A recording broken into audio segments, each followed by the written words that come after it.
A lot of this isn't going to make sense to you, and I'm sorry about that. I'm just going to start at the beginning, with the house.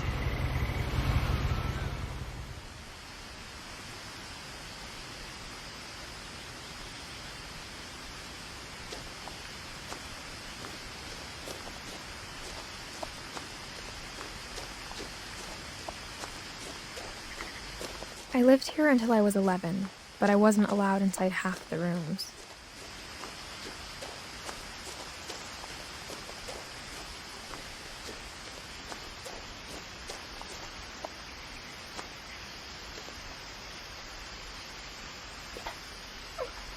Inside the mailbox were bills from 7 years ago, marked urgent, open immediately.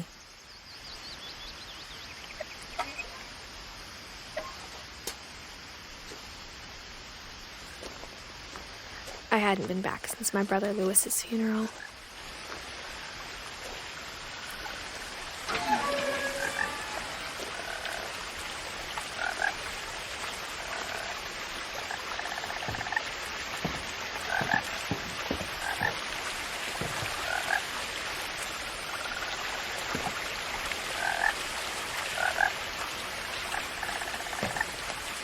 In her will, my mother left me a key, but didn't tell me what it unlocked.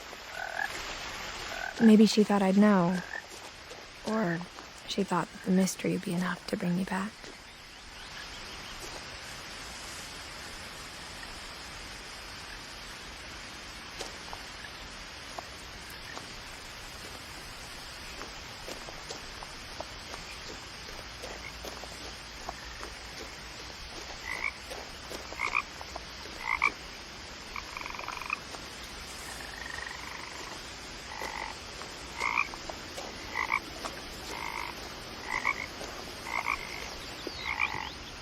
The truth is, even after I inherited the house, I never thought I'd come back to it.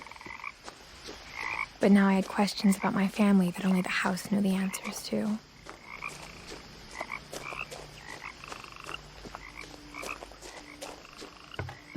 The woods around the house have always been uncomfortably silent, as if they're about to say something but never do.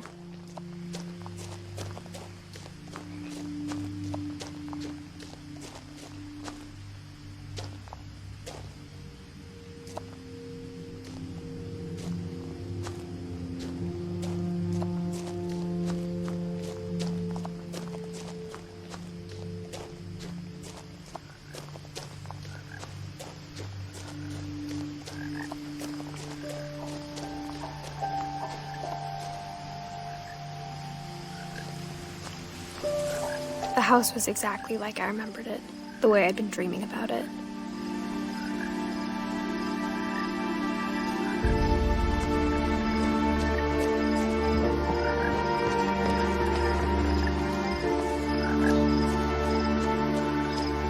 As a child, the house made me uncomfortable in a way I couldn't put into words. Now, as a 17-year-old, I knew exactly what those words were. I was afraid of the house.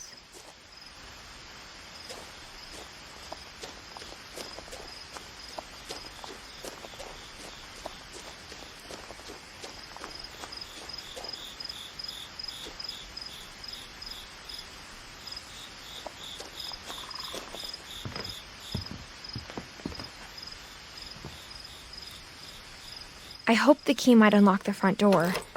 It didn't.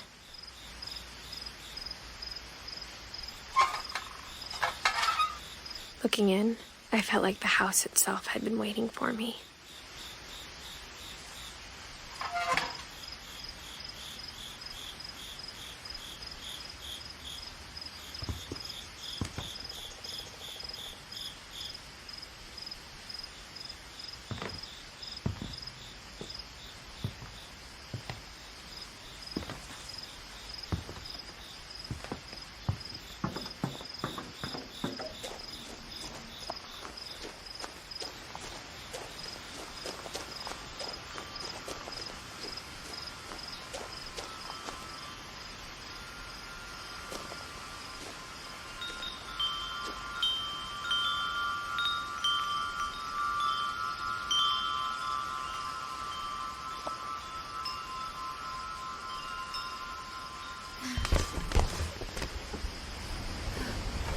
Crawling through the doggy door used to be a lot easier when I was 11.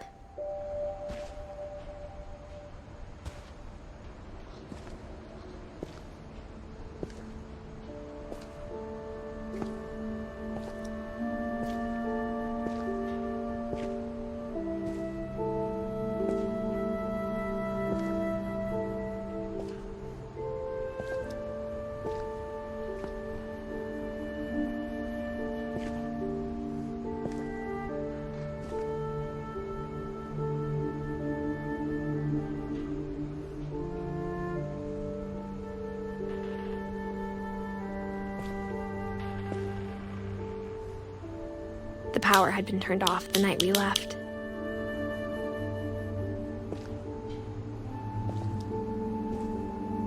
For the first time in years,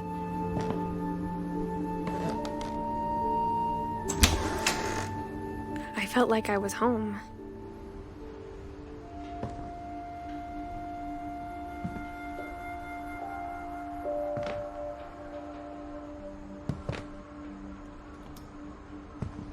But instead of a family, there were just memories of one.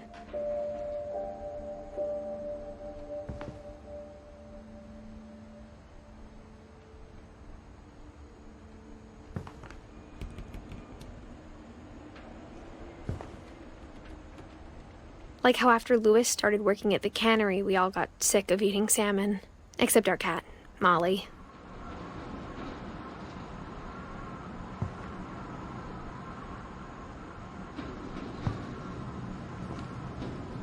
Or how only one restaurant would deliver to our house, so we had Chinese a lot.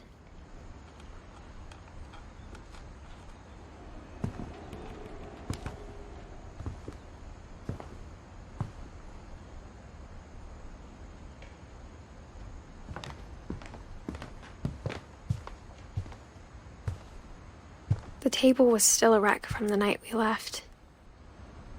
It was like a bomb had gone off, killing everyone but sparing the furniture.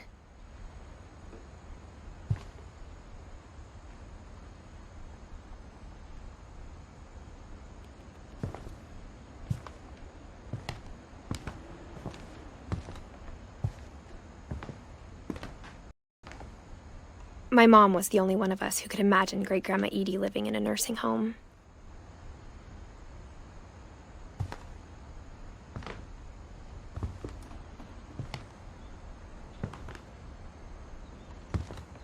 Nothing in the house looked abnormal. There was just too much of it, like a smile with too many teeth.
Even the fireplace had a story.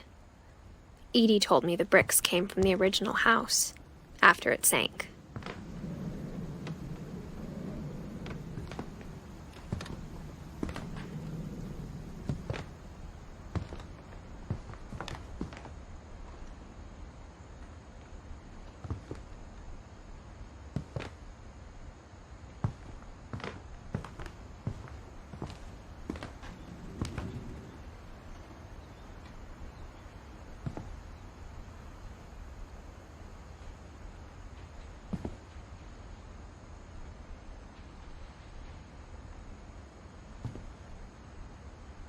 Mom always told me to stay out of the basement, so I wasn't too surprised when the key didn't fit.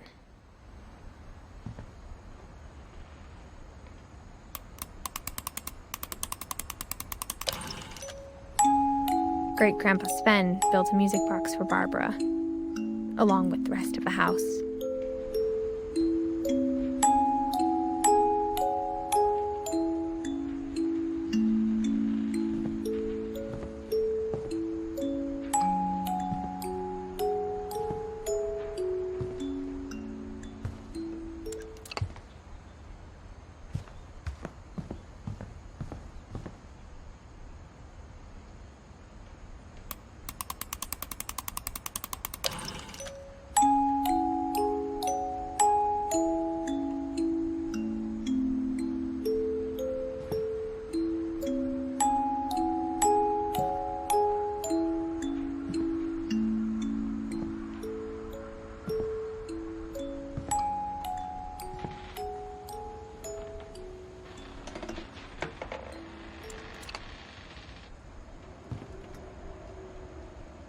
My mom wasn't much of an optimist, but she never stopped believing that my brother Milton was alive.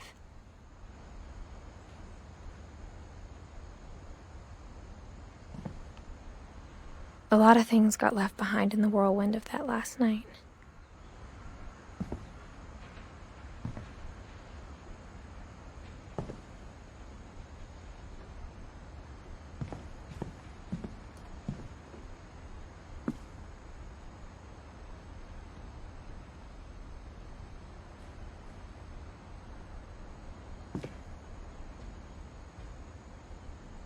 After Milton disappeared, Mom sealed up all the bedrooms.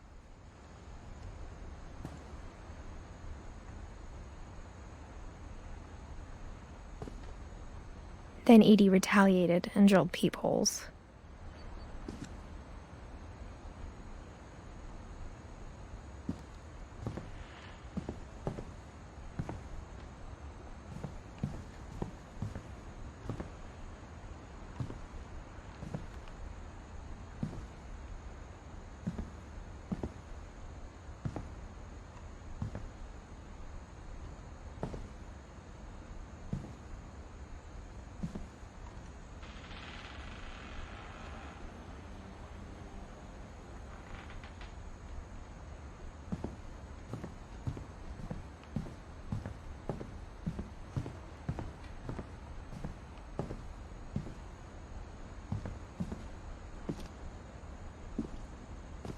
Mom must have locked the third-floor stairs on the night we left.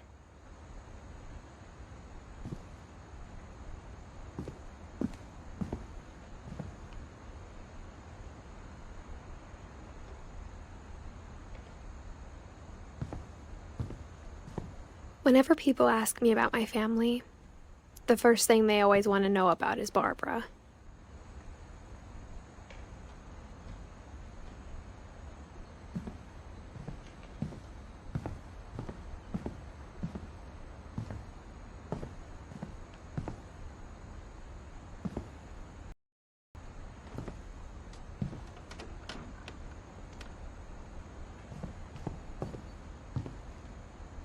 I spent a lot of time playing in Great Uncle Walter's room.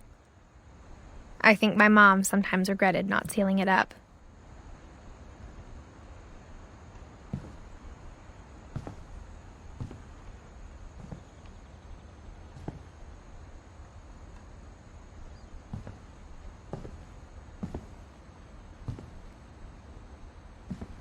Lewis told me there were secret passages, but I never believed him.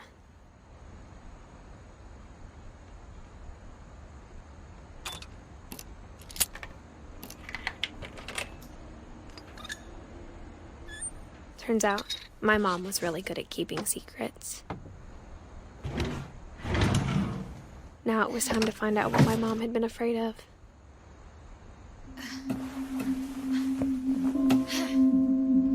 From the paintings on the wall, it was clear my brother Milton had been here before me.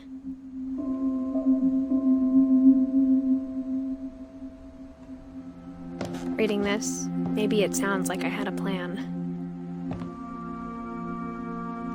But I had no idea what was behind that door.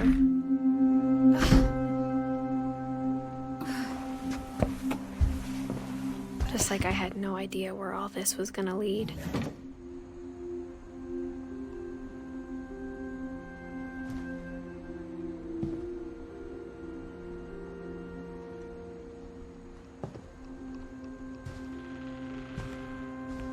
I grew up looking at Molly's room through the peephole.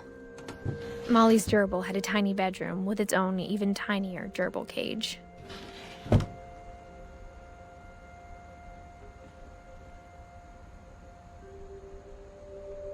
Being inside for the first time, I felt like I'd stepped behind a painting.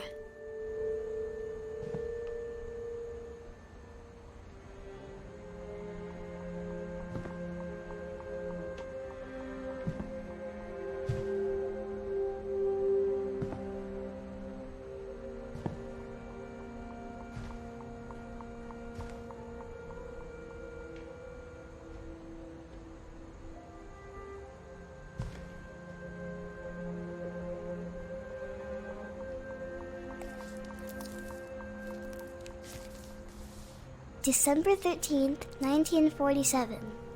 Dear Diary, I'll be gone soon, but I wanted to tell somebody about what's gonna happen. It started when Mom sent me to bed without dinner.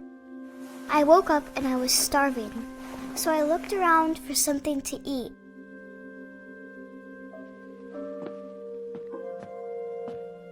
The gerbil food was dry, but I didn't mind it.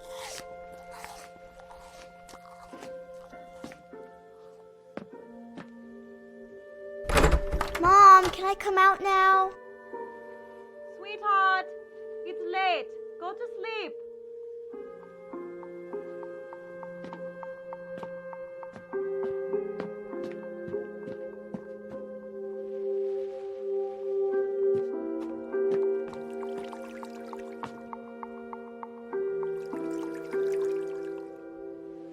I thought about eating Christopher, but I held back.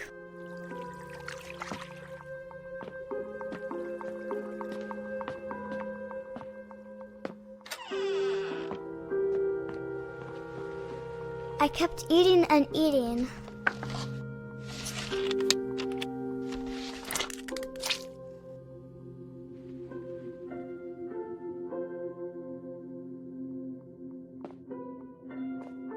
I ate a lot of things that night.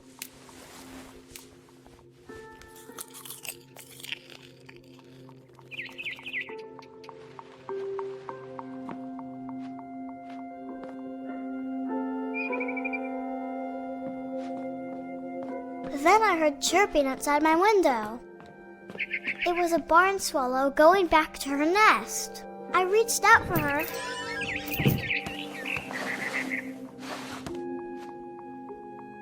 And suddenly, I was a cat.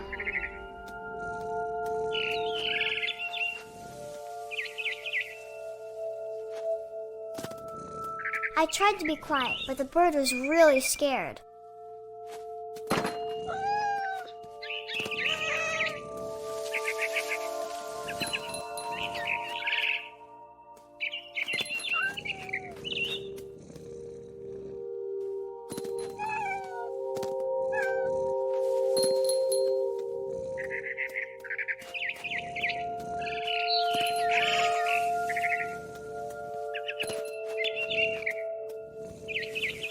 I jumped and I almost got her.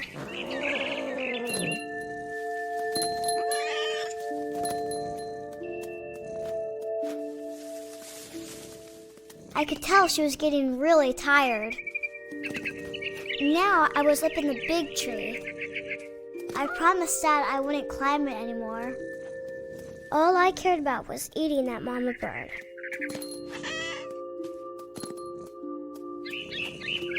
I gobbled her up. And suddenly, I was an owl. First, all I heard was the wind. Then I heard little teeth nibbling in the grass.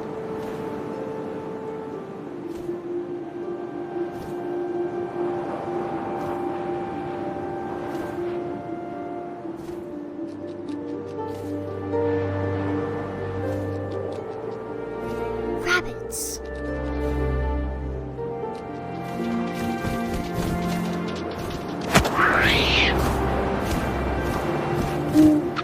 I imagined his face looking up and seeing mine through my talons.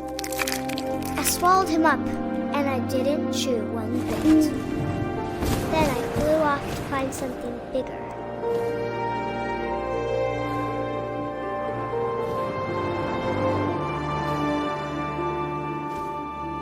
A mama rabbit.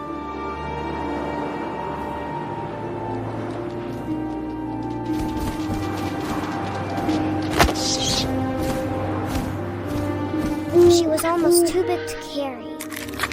I started choking, but I couldn't stop eating. And suddenly, I was a shark.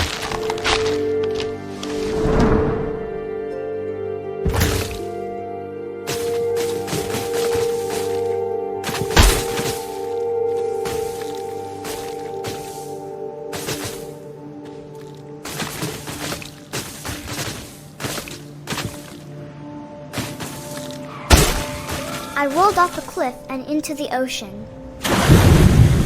Now, I was hungrier than ever.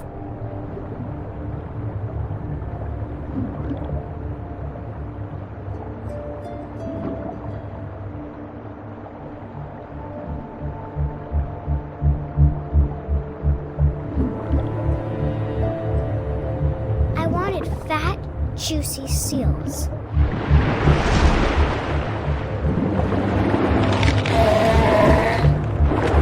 Off her flipper, and it tasted really good.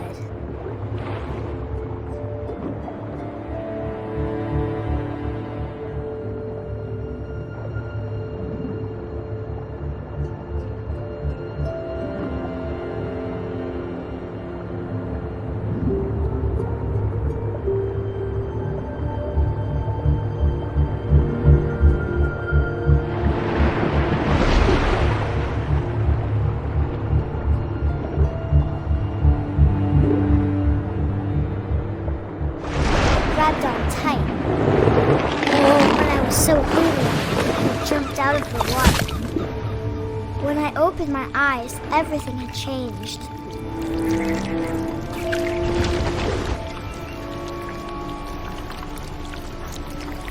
Now I was a monster, and I smelled people everywhere.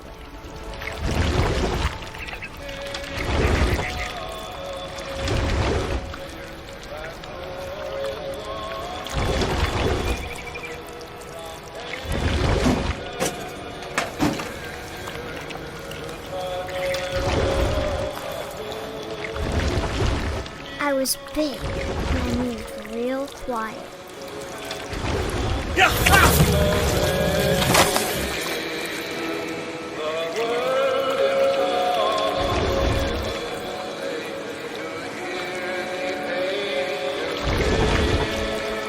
I wanted to stop, but also I didn't.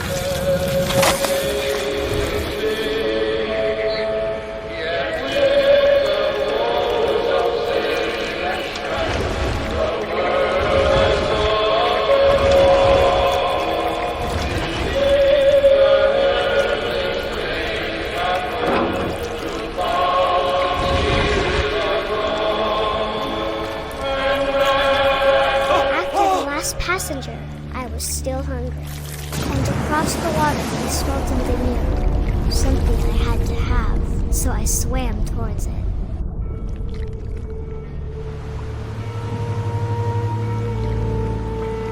I slithered onto the sand, and the good smell went into an old pipe.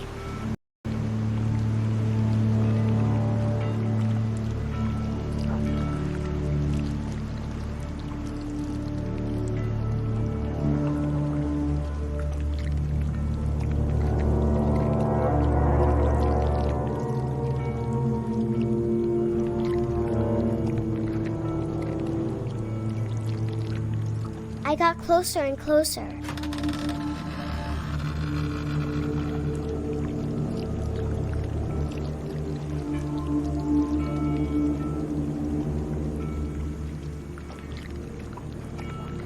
all of my stomach started growling.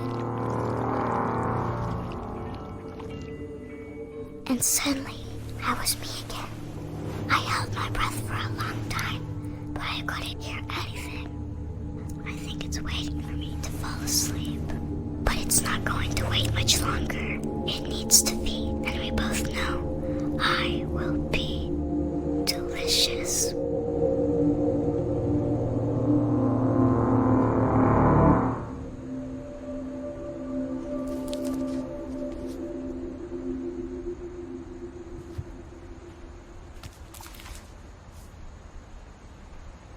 I'm not sure if I believed all of that, but I'm sure Edie would have.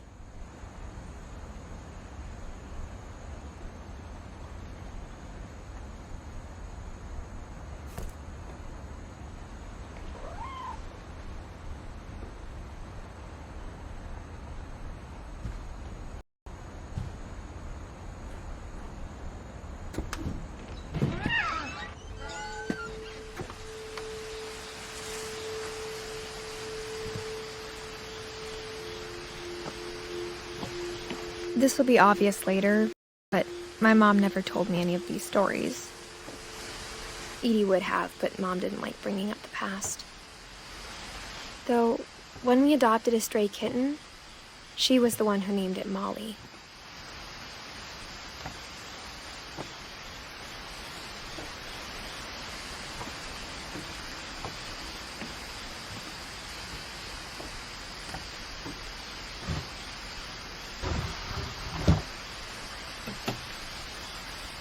I spent a lot of time in Great-Grandma Edie's room.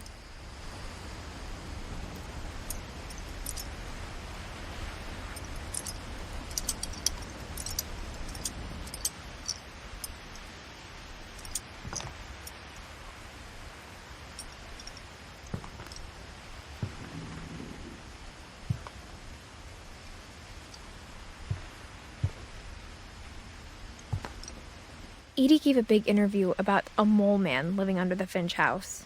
My mom was furious.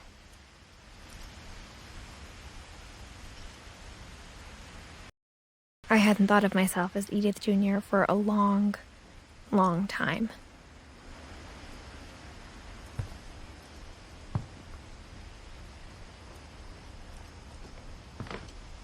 When Edie told people Sven was killed by a dragon, she could also have said he was building a dragon-shaped slide that collapsed. She could have, but she didn't.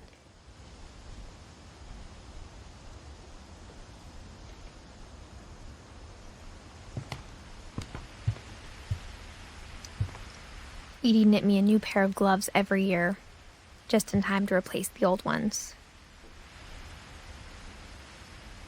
Louis died a week before we left, but Edie had already started to memorialize him.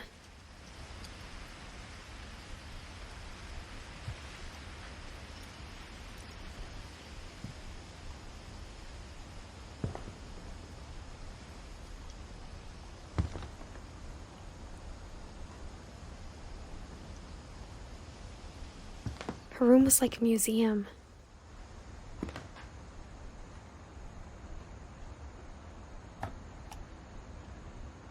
For 500 years, the Finches have been famous throughout Norway for their fortune and misfortune.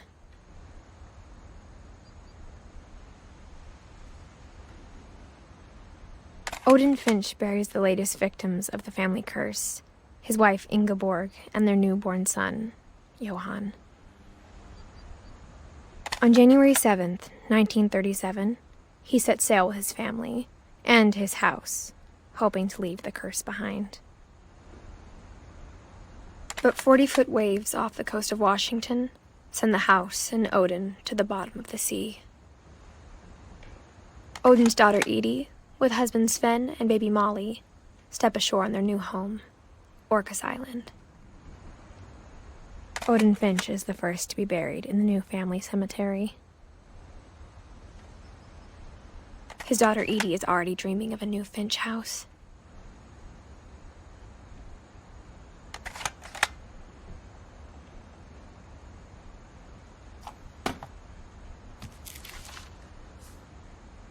Whatever's wrong with this family, it goes back a long ways.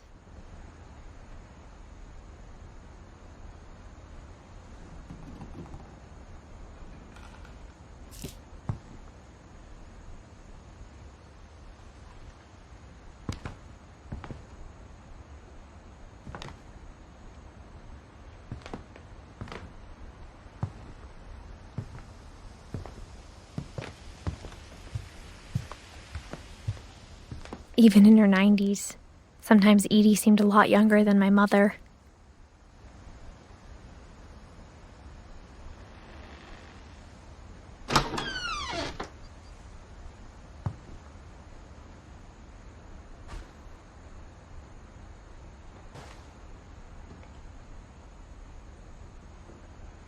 The only trace Grandpa Sam's first wife Kay left on the house was the pink bathroom.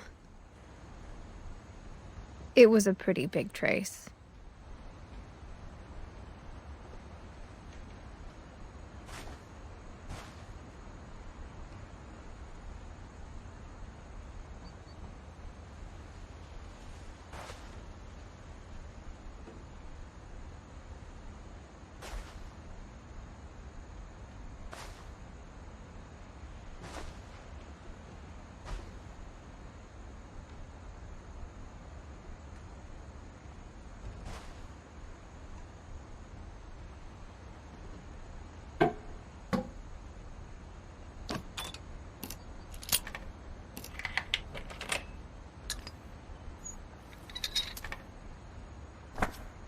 There's a secret in this bathroom.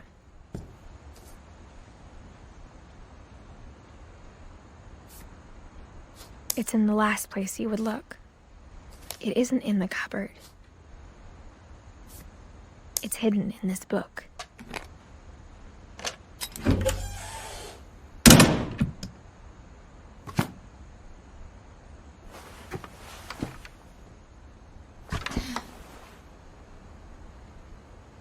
Sven gave Sam an old camera he'd refurbished. He never put it down.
I knew Grandpa Sam had a twin.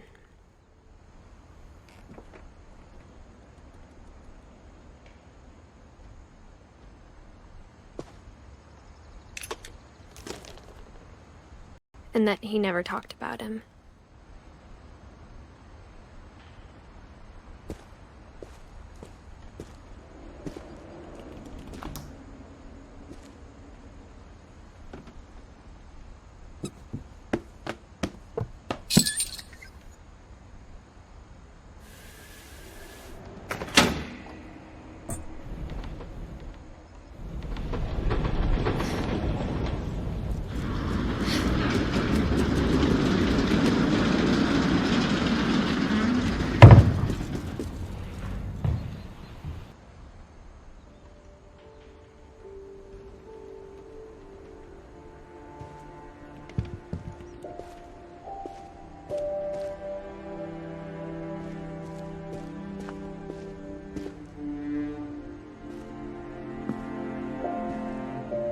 I guess my grandpa didn't like history any more than my mom did.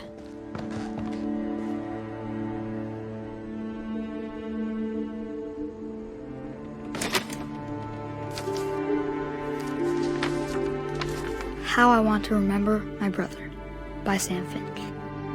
The thing I remember is that when he made up his mind, that was it.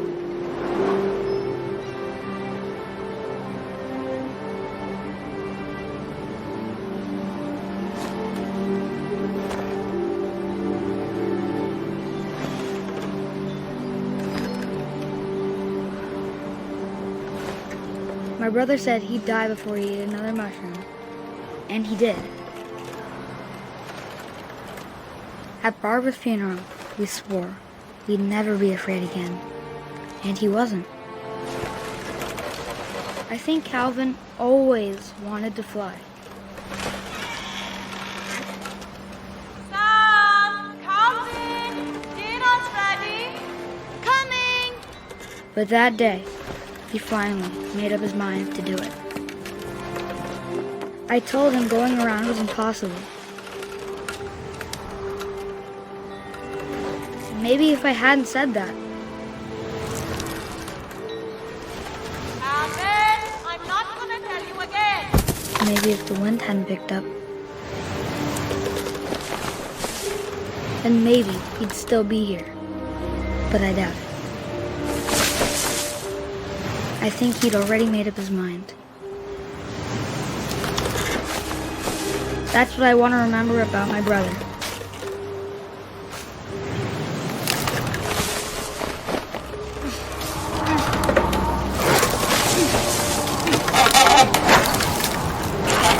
The day he made up his mind to fly.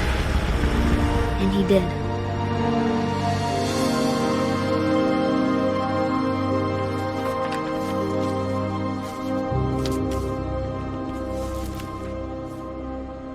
Calvin's story felt strangely familiar. When I was younger, I remember trying to do the exact same thing.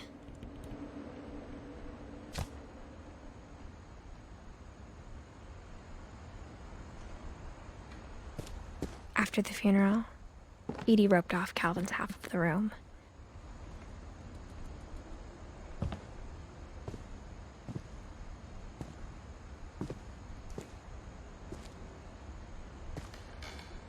Mom said Grandpa Sam enlisted at 18 and never set foot in the room again.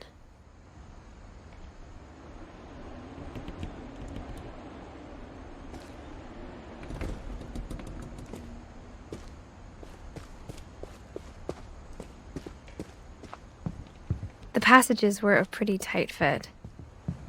They'd obviously been built for smaller hands and bellies.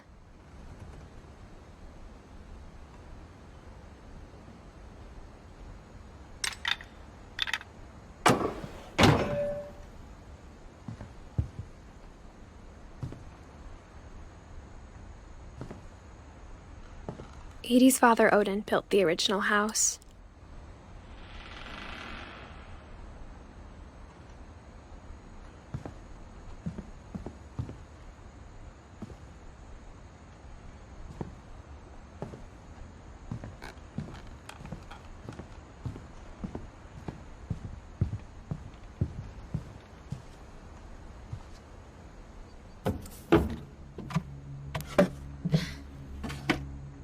Growing up, I always thought of Barbara as a child star.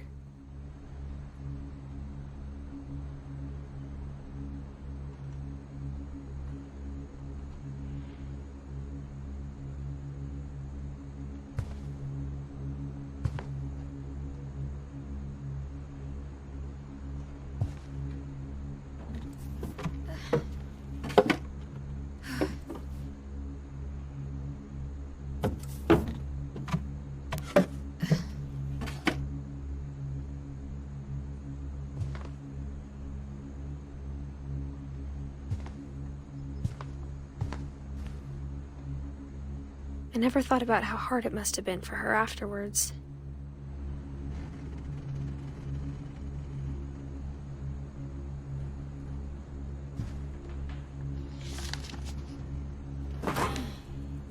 Of all the stories people wrote about Barbara's death, I'm surprised Edie saved this one.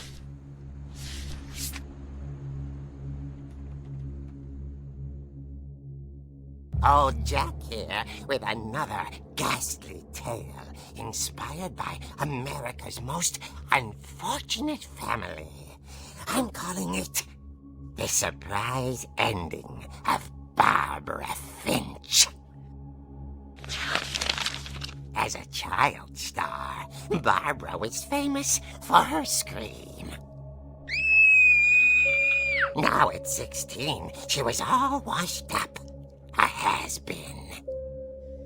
But in a lucky break, she'd been asked to perform her signature scream at a local convention for monster movie fans.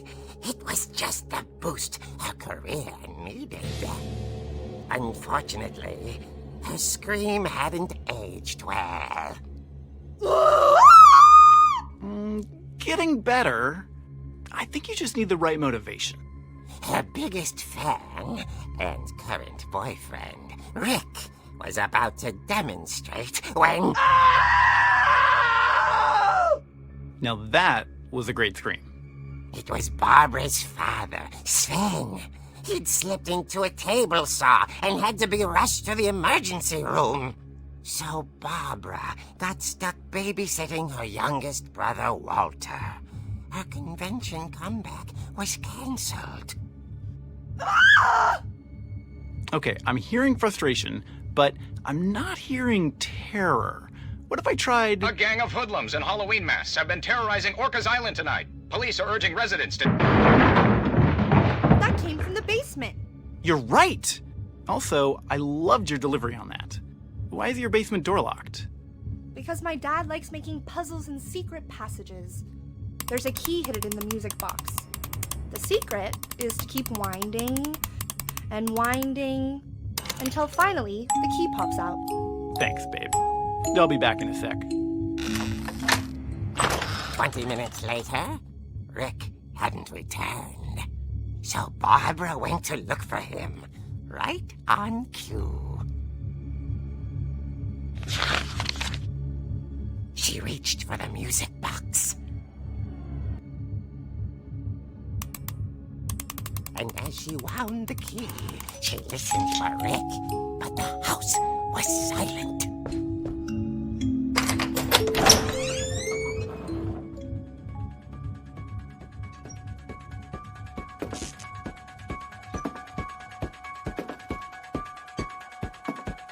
She found Rick's crutch and imagined the worst.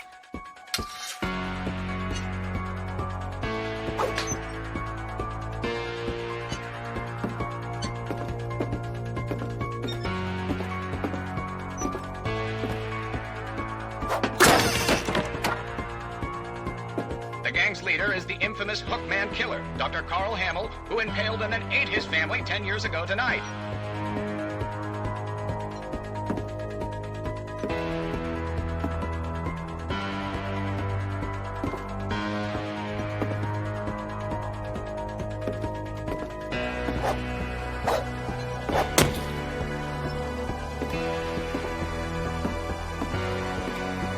The old fridge rattled and grew still.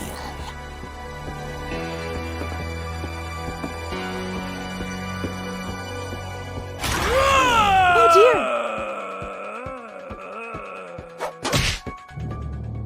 Oh! Rick? Barb, relax. I was just trying to scare you to help you find your scream. Well, I'm not scared, Rick. I'm furious. Then act furious. All I'm getting from you now is that you're hurt and confused and She threw him out, but she kept a little something to remember him by. Barb, have you seen my other crutch? And she was still holding it when she fell asleep watching the late picture show. Hours later... Barbara! Walter, what's going on up there? Ah! Okay, I'm coming up, but if this is a trick, you're dead, Walter.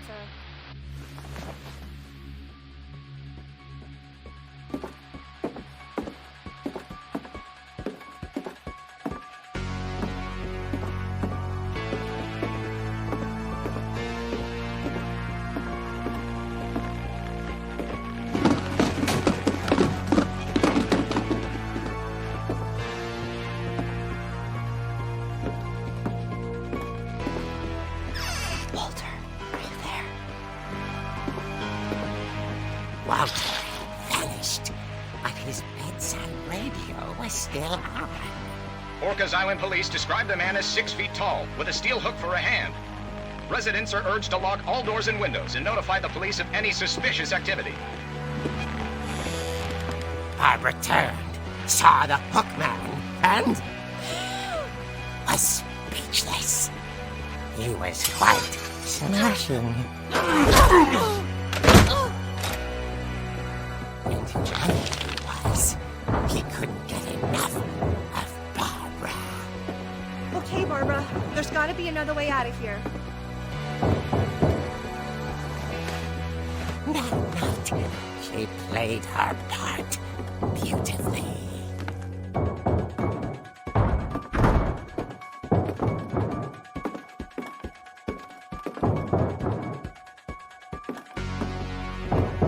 She thought about abandoning Walter, but just couldn't do it. Molly's door hadn't been opened in years. The hinges groaned.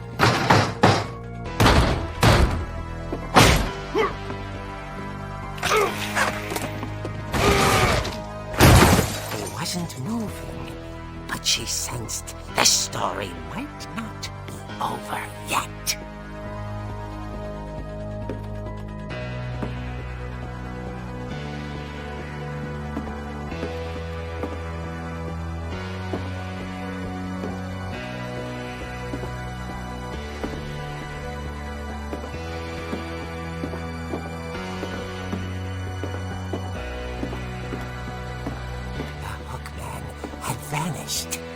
She listened for his breathing, but all she heard was...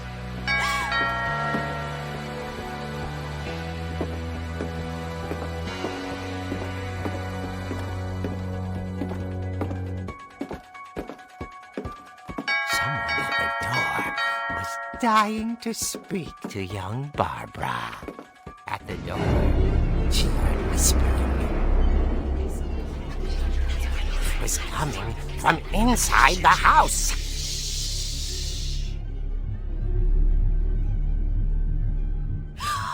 Oh dear.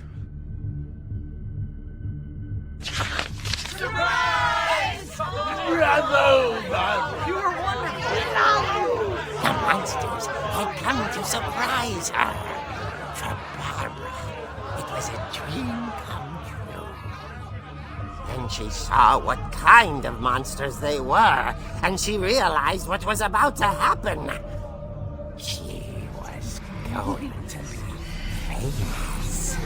And with her final breath, Barbara Finch gave the performance of her life.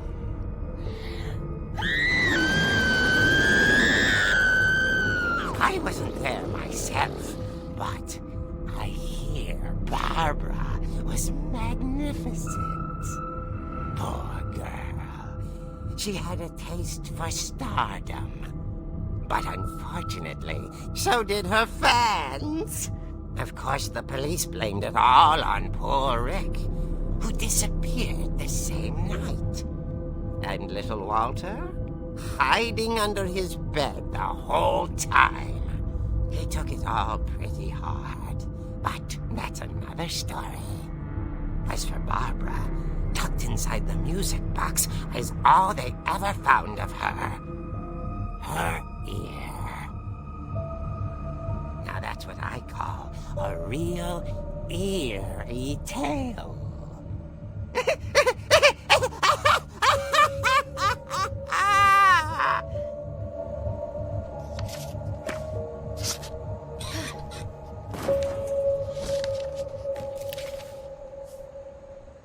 Edie told me all Barbara wanted was to be remembered, as absurd as that comic was.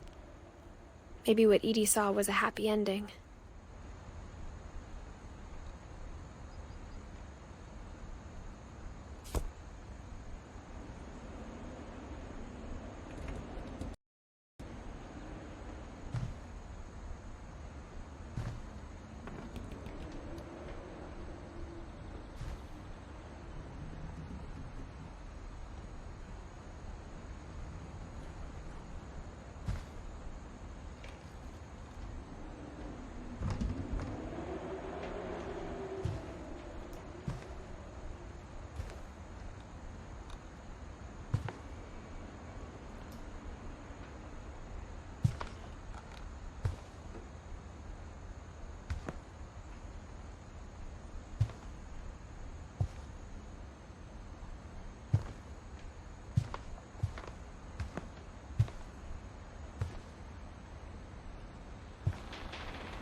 I guess now I know why Mom didn't like the music box.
Mom said the basement was off limits, unless I wanted another tetanus shot.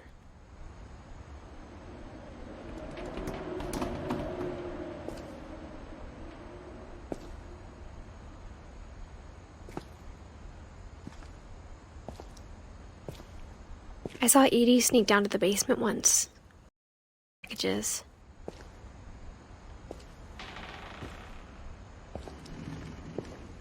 I thought maybe she was hiding presents.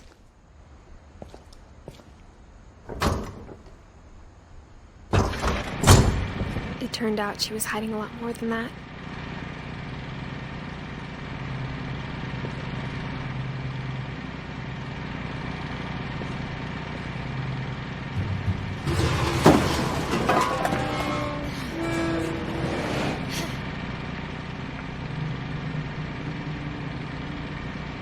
I remember asking Mom once about where Walter had gone.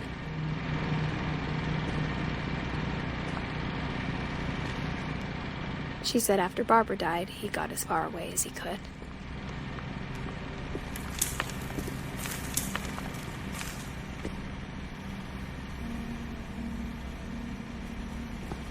If there's a pattern in all these stories,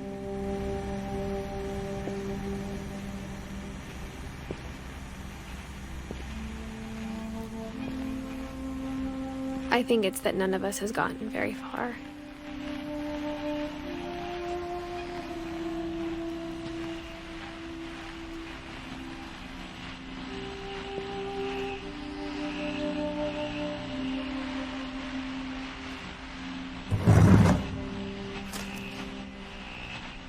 Goodbye, everyone. I can't believe I've been down here for 30 years. On that first day, after the shaking started, I didn't think I'd survive a week.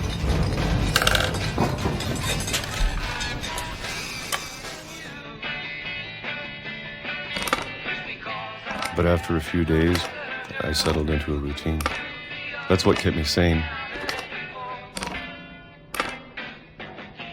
Having a schedule, living for today. I always expected to be dead tomorrow. But if you wait long enough, you get used to anything.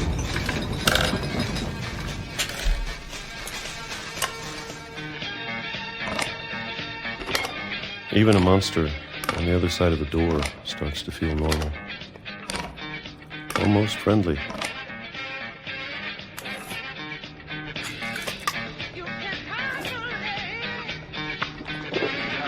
And then one day, everything just stopped. Whatever that thing was, it was gone. Maybe it got tired of waiting. Or maybe I just got tired of being afraid.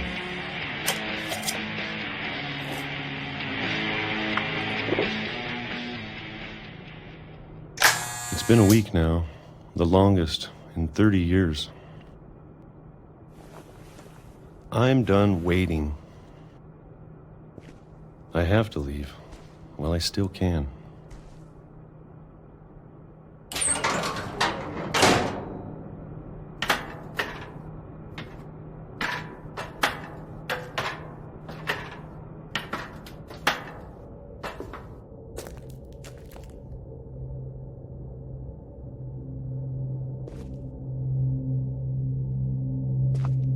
I know it's out there, somewhere. Whatever killed Barbara and Molly and Calvin. Maybe this is all a mistake. But I need to stop living the same day, even if it kills me.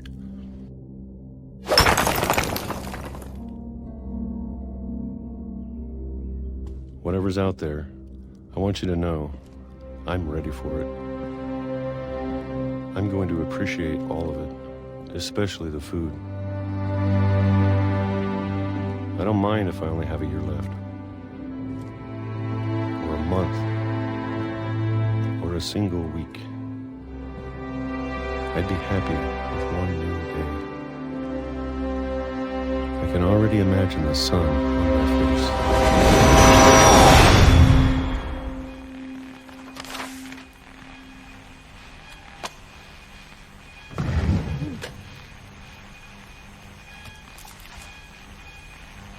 Walter died when I was 6. I can't believe my mom never told me he was down here.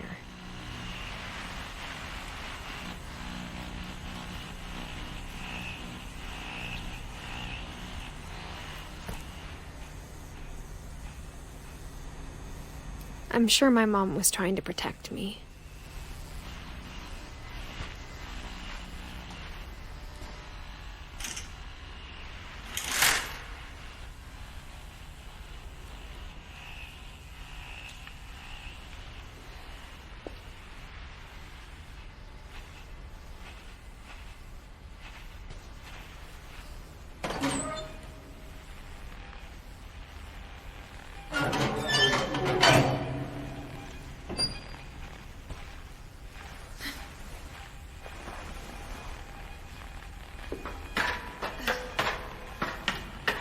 Maybe she was afraid I'd end up like Walter.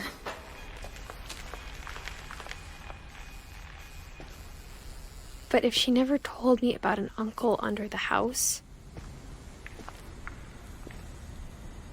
I can only imagine what else she was hiding.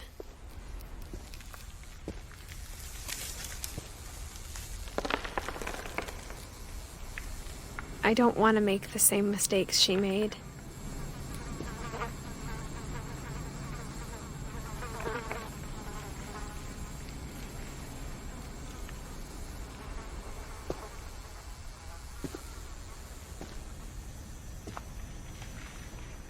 Trying to bury something that's still alive.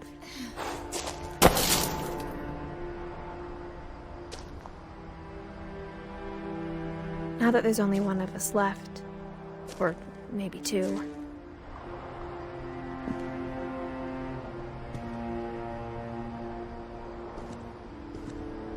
I thought it was time I heard the stories for myself and found out what happened to everyone else. But now I'm worried the stories themselves might be the problem. Maybe we believed so much in a family curse, we made it real.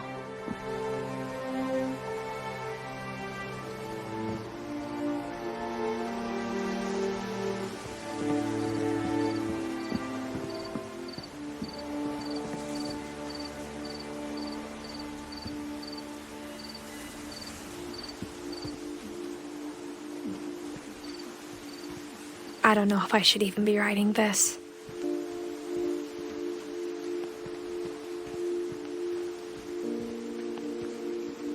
Maybe it'd be better if all this just died with me.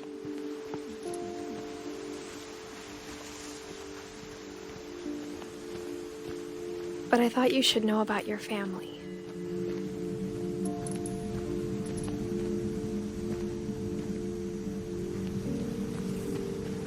and the history you're a part of.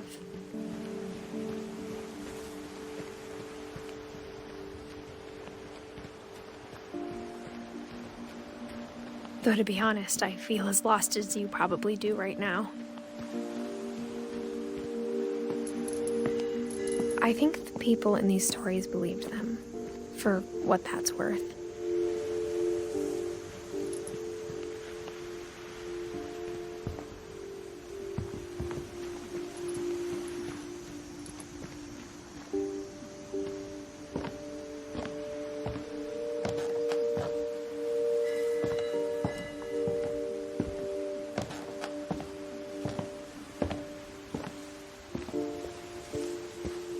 And when you look at the house, that history of imagination and stubbornness and madness, any of it seems possible.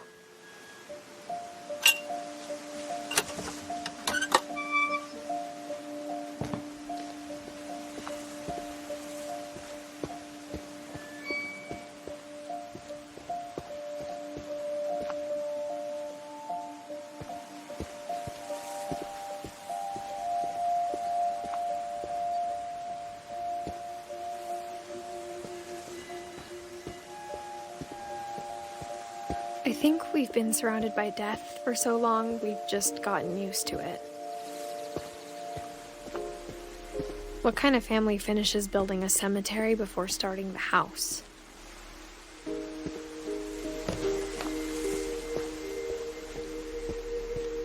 It's embarrassing for me to admit this, but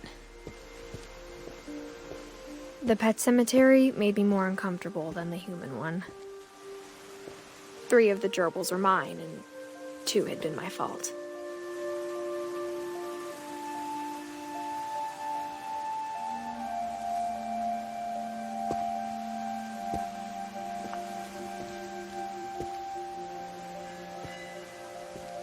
Sven built the house, but it was Edie who designed the cemetery.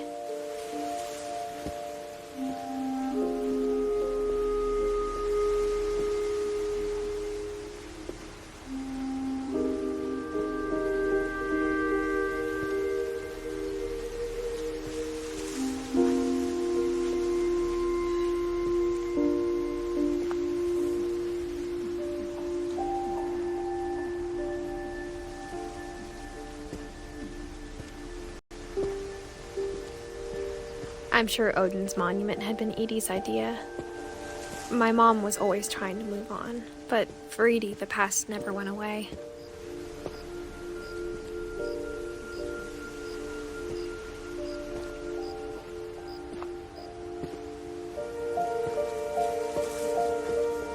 She could see it poking out of the water at low tide.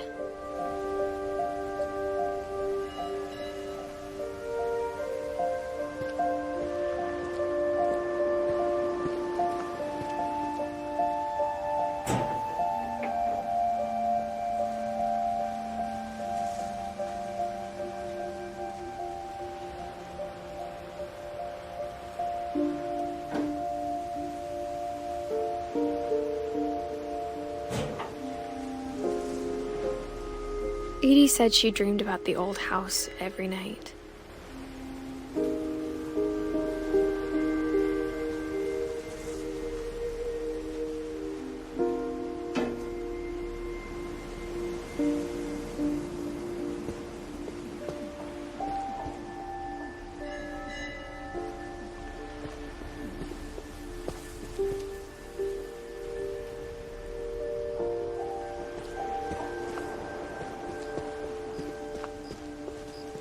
Edie's side was always easier for me to understand. But the older I get, the more I can see where my mom was coming from. Her dad had been pretty strict, but it wasn't enough to save her brothers. She was just trying to do better.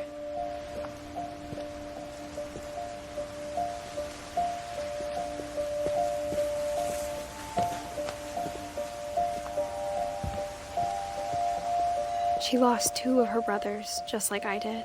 I get why she tried so hard to protect us.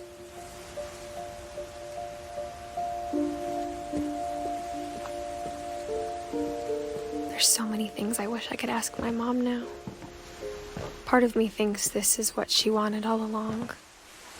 For me to come back someday and find everything out for myself.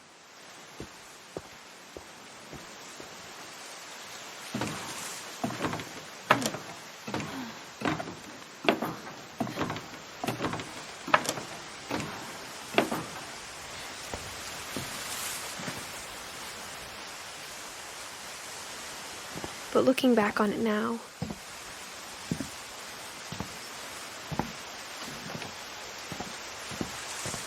if she told me there was going to be so much climbing, I never would have come when I was 22 weeks pregnant.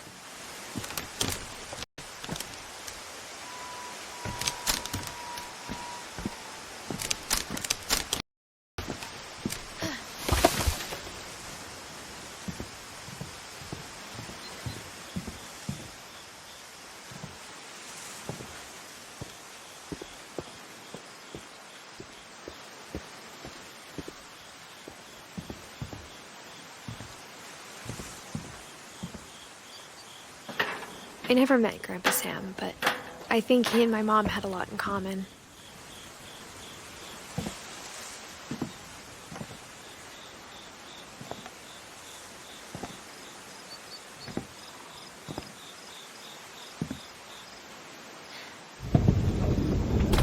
They were both pretty intense.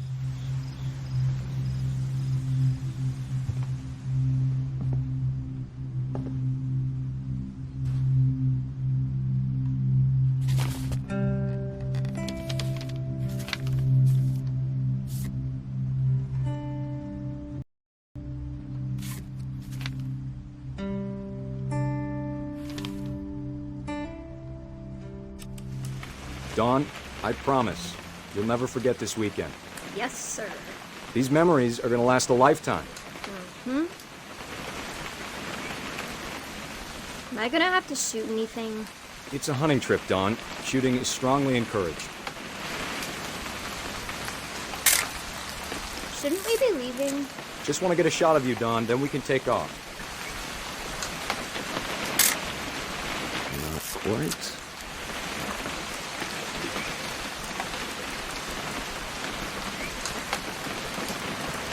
What? Perfect. It's gonna rain the whole weekend, isn't it?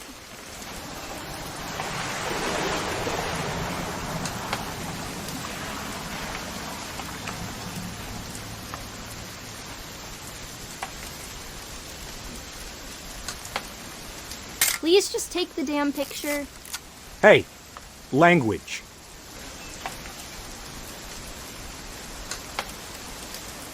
Did you want to get a picture of me or what?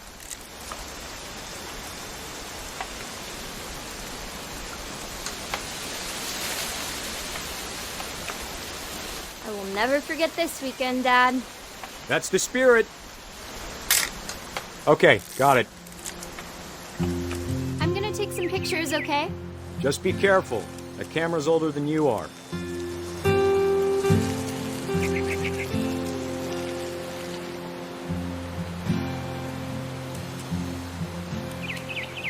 You're right, Dad. It's starting to clear up. Still freezing, though.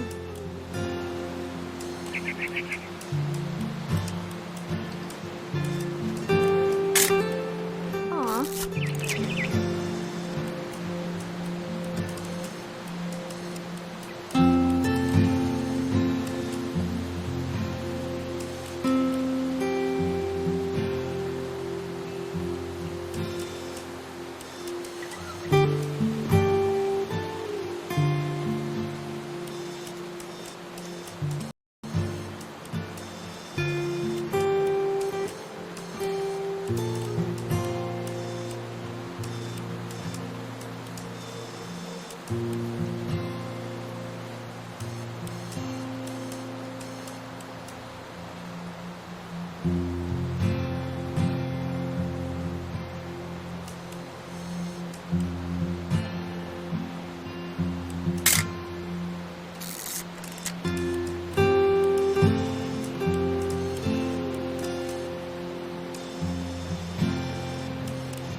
Definitely should not have drunk all that coffee.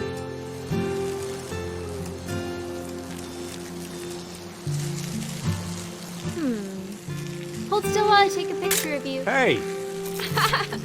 That's a keeper. I'm just saying, I'm not always gonna be here, Don. You'll need to remember this stuff, if you want to survive. I'll be fine, Dad. You know who else thought he was gonna be fine? Some guy who died. Don, I'm being serious. I know, Dad.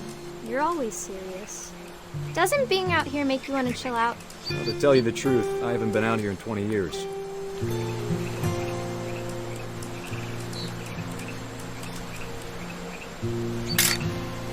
Don, don't you think you could find something more interesting to photograph? Last time I was with my brother Calvin. Man, that was a great trip. Your grandpa Sven taught us how to fish, how to build a fire. We found an old logging trail. There were deer everywhere. I bet if I could remember where that trail was, we'd spot a buck for you in no time. Dad! Good eyes, Don.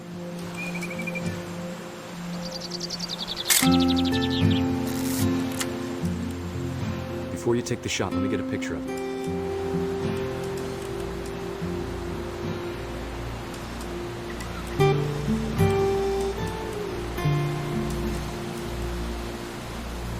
Dad, I... Just breathe. Let me get behind you. Do I have to do this? Don, you don't have to do anything. But if you want to survive, you'll need to be strong.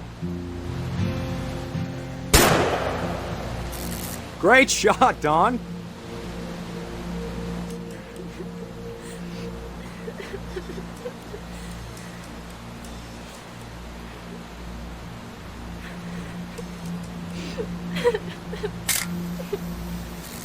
I'm proud of you, Don. Always remember that, okay?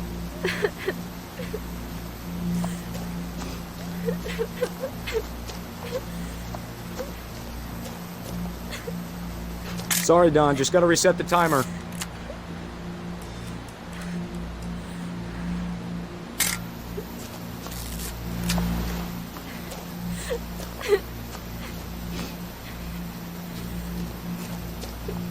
Dad, it's twitching. I think That's it's totally normal, Don. Just focus on the camera. Try not to think about... Dad!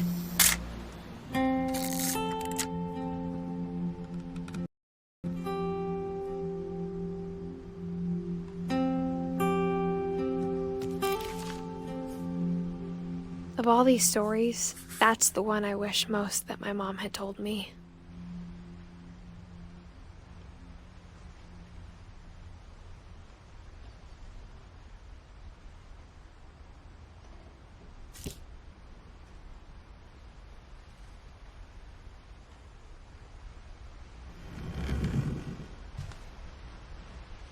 Sam spent his life shooting photos, but Mom said he got nervous being in front of the camera. I guess we're all afraid of something. Instead of hiding from death, Sam seemed to go out of his way to meet it.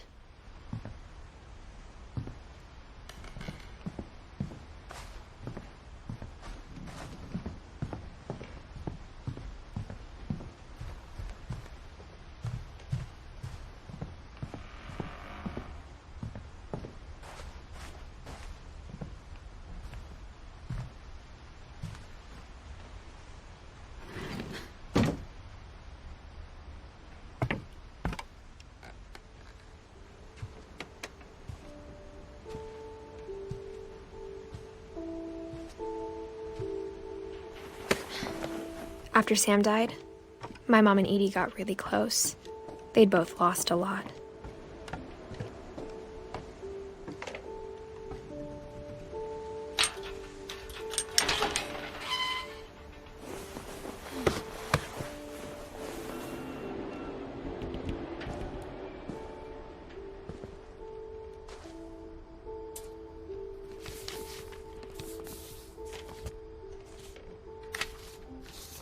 Dear Kay, do you remember the way Gregory used to laugh when he thought he was alone?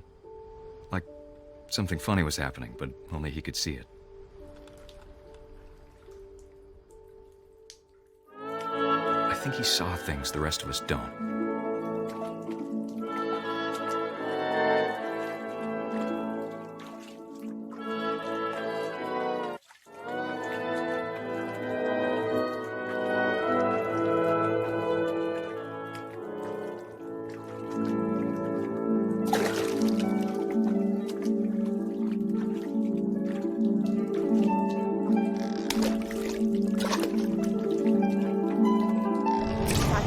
Gregory, it's time to... Hold on. Hello? Sam, I told you I don't want to talk right now. I wonder what he saw. What his world was like.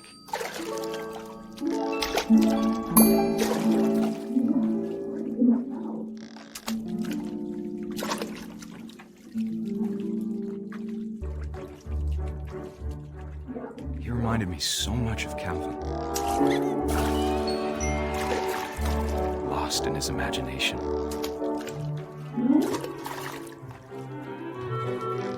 Whatever it was, he saw.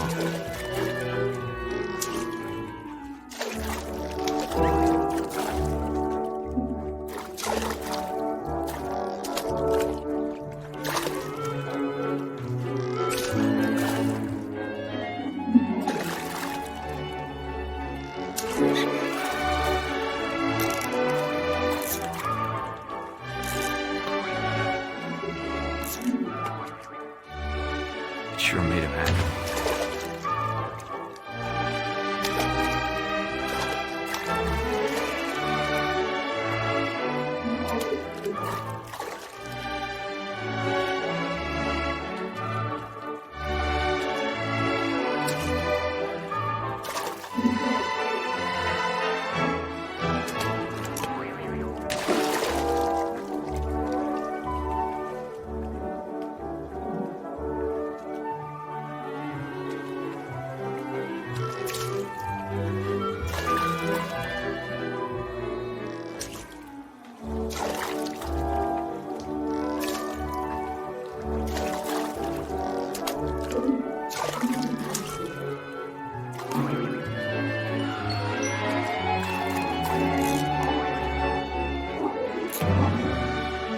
I know how silly it sounds.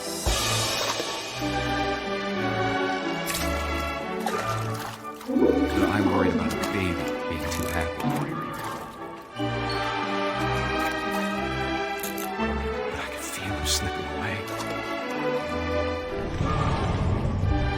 Sorry about that, Gregory. I know you did everything you could. Maybe if I hadn't called that night. Damn it. Hold on, I don't want Gregory to hear this.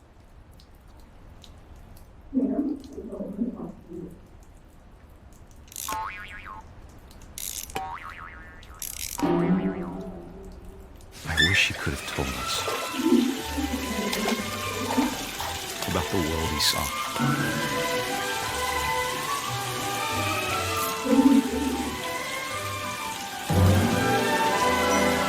There's so much I don't understand about Gregory, about everything.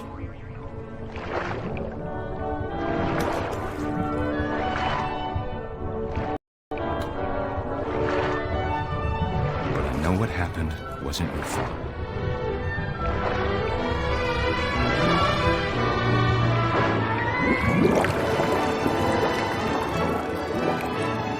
I'm sure he's happy.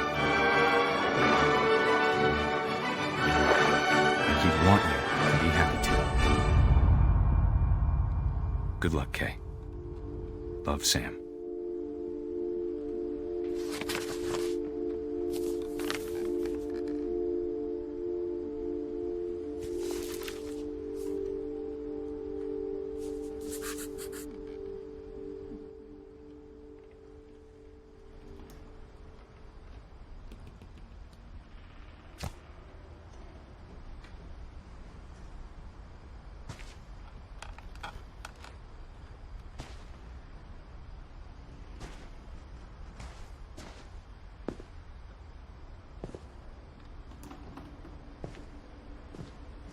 can't imagine my mom ever writing poetry, and yet...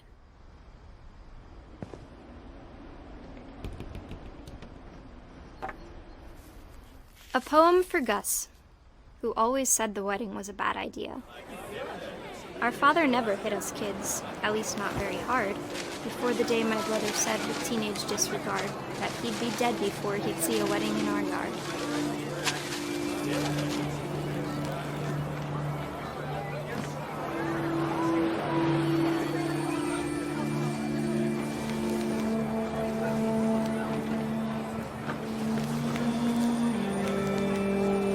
My father made him come, of course, but Gus stood far apart, just flew his kite and bottled up the storm inside his heart.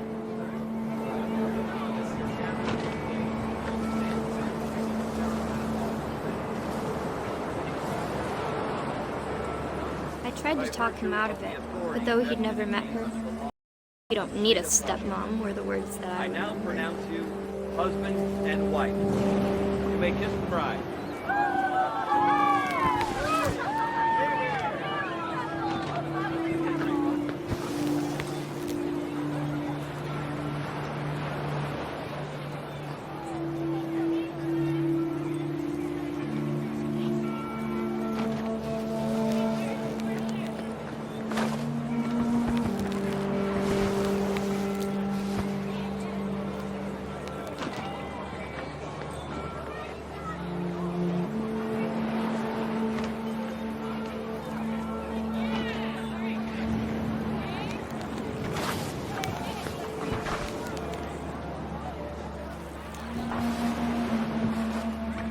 When the time for photos came, Dad ordered him to come here. But Gus declined and as a sign held up his middle finger.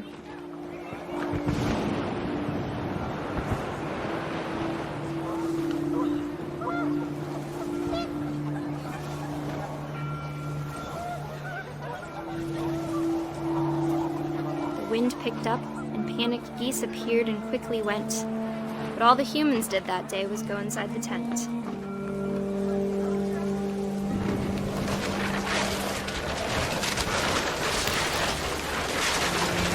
Rain came down in buckets then, but no one seemed afraid that nature might destroy the tent our dad had crudely made.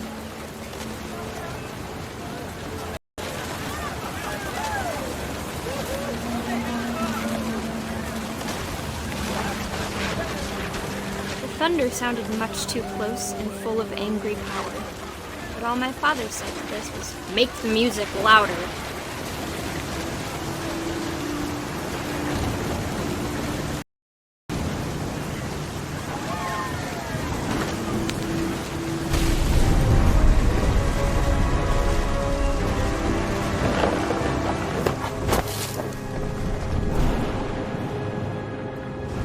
I wish that I could truly say I thought about you on that day. Out there on the beach alone, just you, the wind, the sea, and foam. But I didn't, until we found you.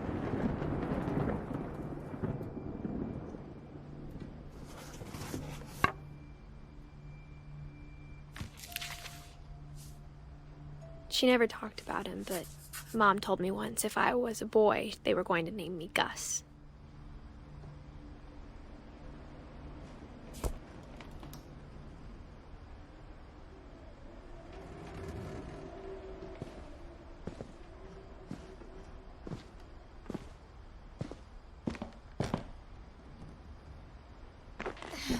My mom moved up to the loft after her brothers died. At the time, it was as far away as she could get.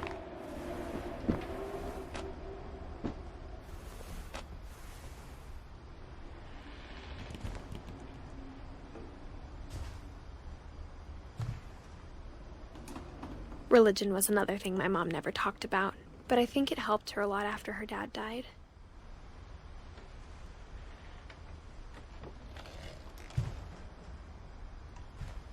She spent a summer building houses in Calcutta, where she met my dad, Sanjay. My mom moved to India a week after graduation and got a job teaching English. Louis was born a year later.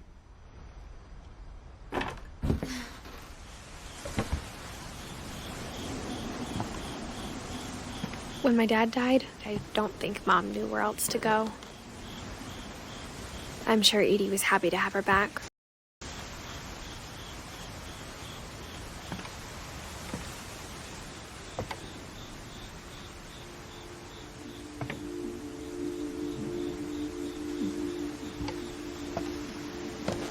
The house had to get a little bigger, but Edie was used to that.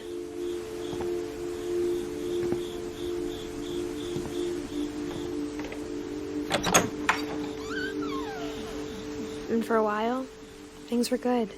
Almost normal.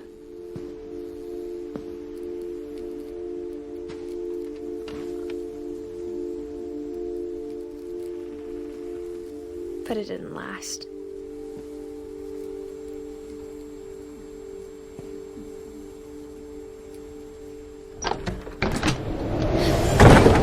The beginning of the end was Milton's 10th birthday, when Edie gave him a castle.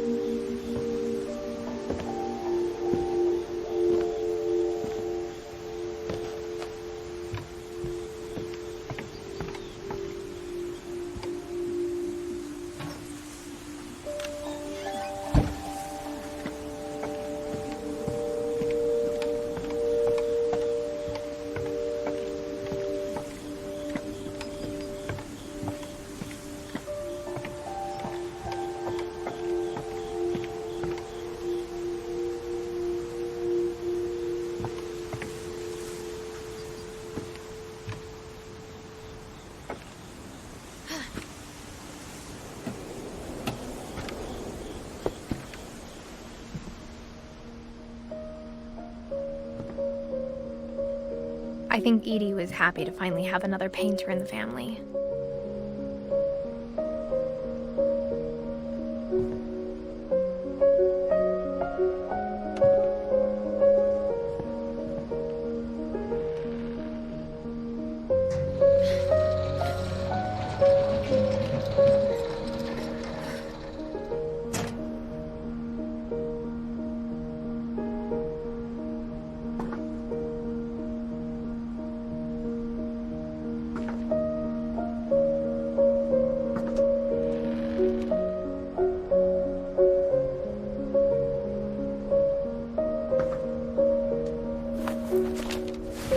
Milton Finch in The Magic Paintbrush.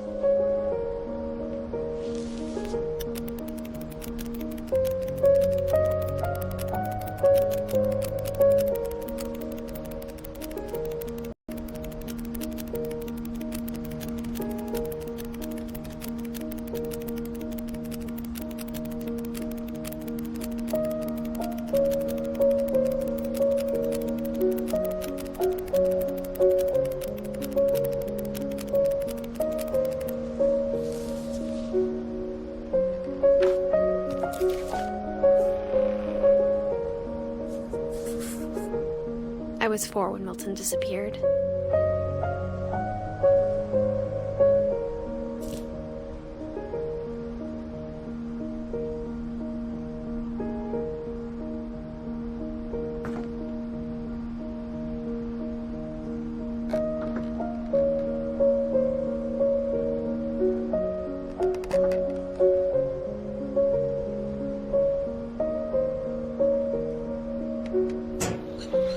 Mom spent months searching for my brother. Then she sealed the doors.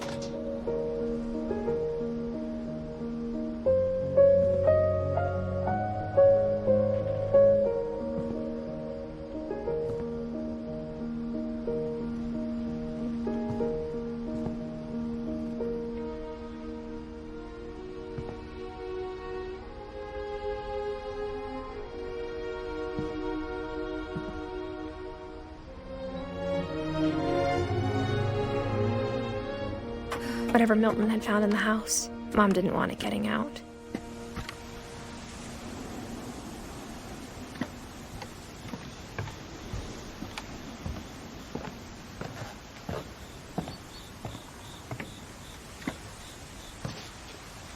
Mom definitely blamed Edie, but I think Louis blamed himself.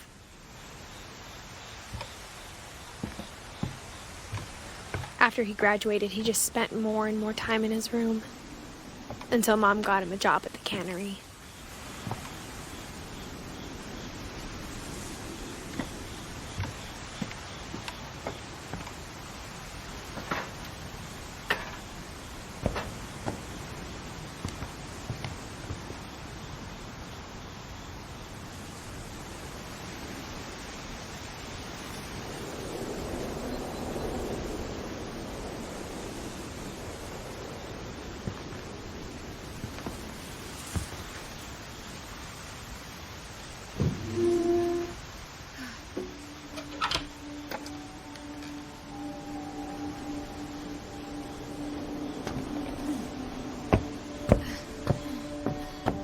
Lewis's room smelled very, very familiar. That part of him lived on.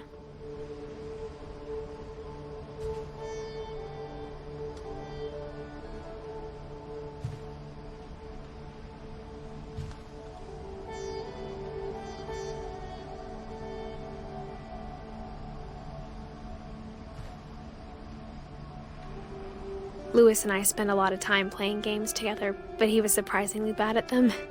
He died a lot.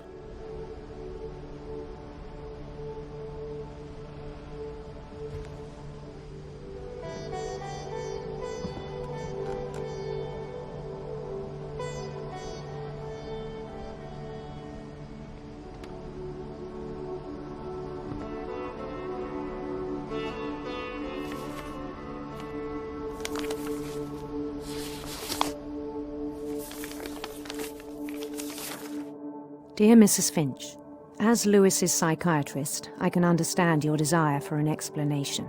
As I see it, the trouble began in January, shortly after we convinced your son to seek treatment for substance abuse. Newly sober, I believe Lewis first noticed the monotony of his daily life.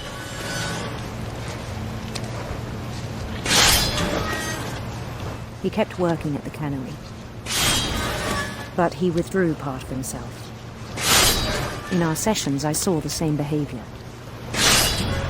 His mind began to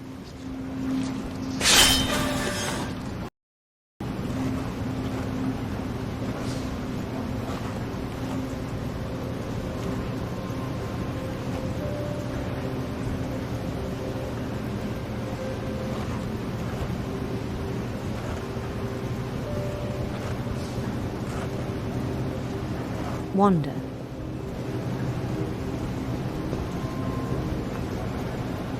I asked him to describe it. He said he started small, imagining a labyrinth. He'd feel his way about. Then something moved. Bats and toads.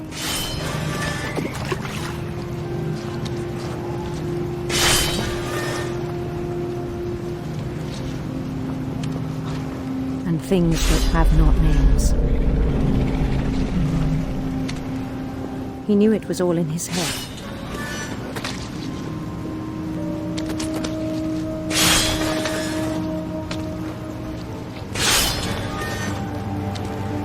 But he took it very seriously. I had hoped he'd find himself.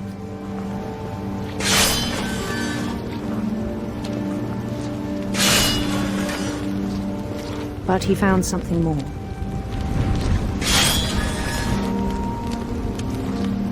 I worried about him then.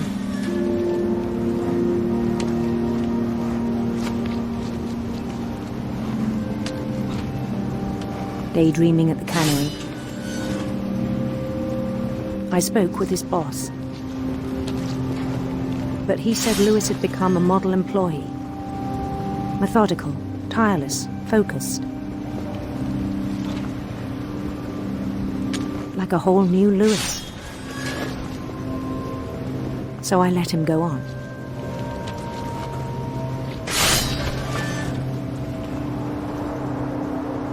I even encouraged him.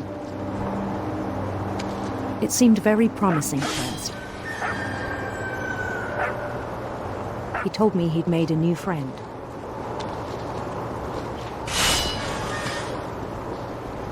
on the edge of a city he named Lewis-topia. He built the city up slowly, brick by brick. Then he made musicians.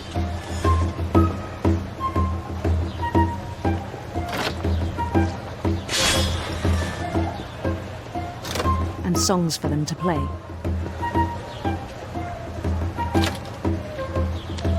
He talked about startup. And he was always humming something. Every day his imagination grew stronger.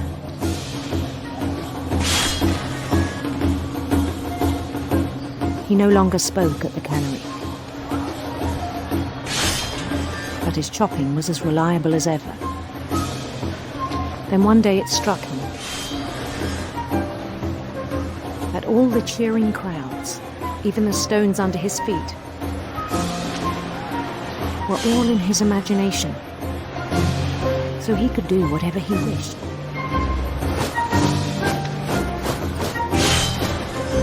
He held an election for mayor.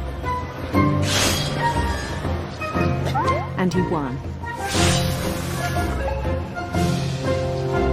They begged him to stay, but his mind was already wandering.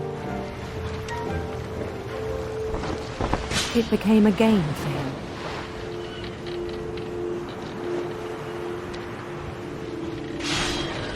He'd conquer a city, then immediately push on. New Louisville.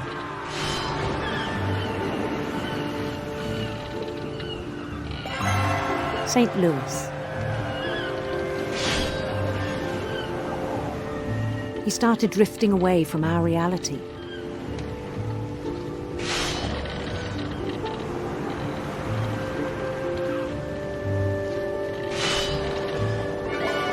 Minneapolis, until one day he forgot to go home from the cannery.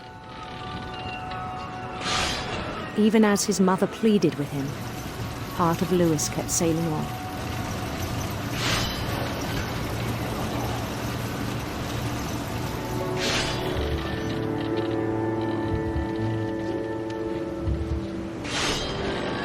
In Louisburg, he heard rumors of a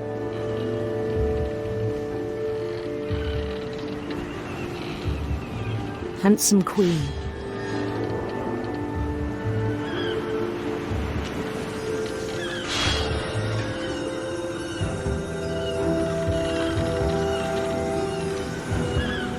The queen was on her own quest for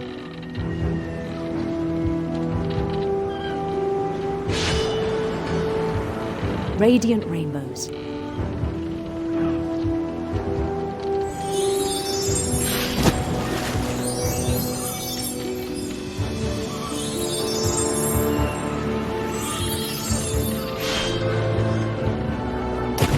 He followed the sound of her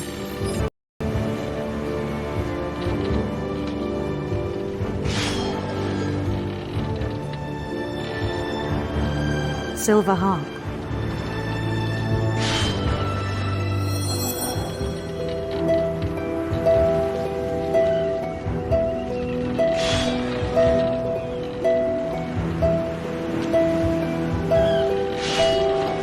His chase led him to a golden palace east of the sun and west of the moon. Even then, his logic remained sound.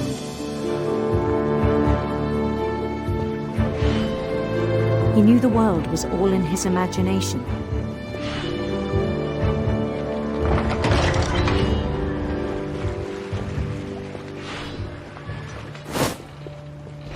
But he was so proud of having created it. In his own eyes, he'd become something greater than a king.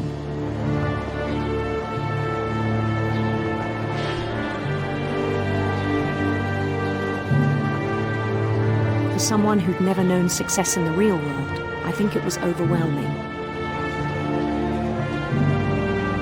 And then it struck him that the real Louis was not the one chopping salmon, but the one climbing the steps of a golden palace.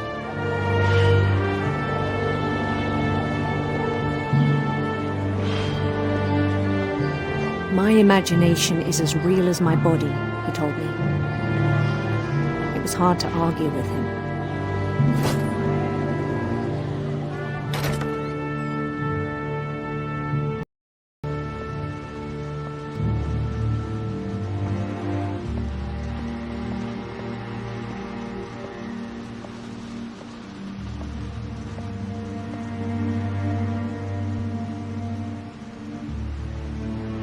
Began to forget the world we know.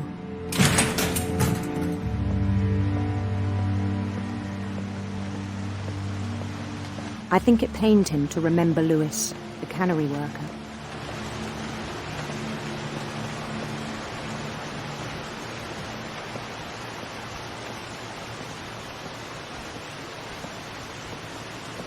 He began to despise the man with a royal contempt.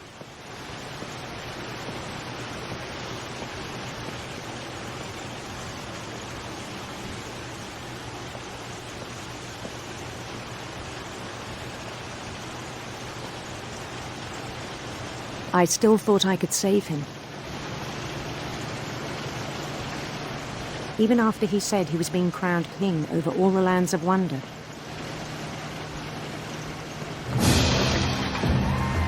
The palace would be packed with his companions.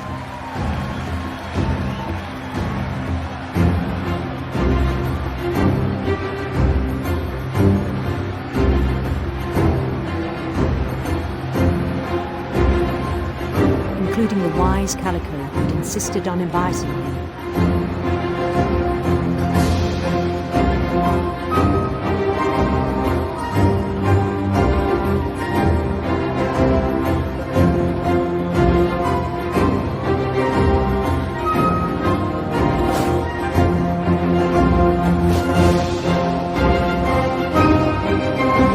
His queen waited, holding his crown.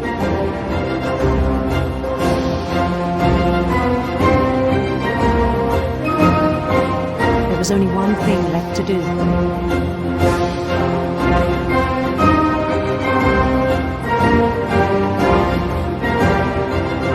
Bend down his head.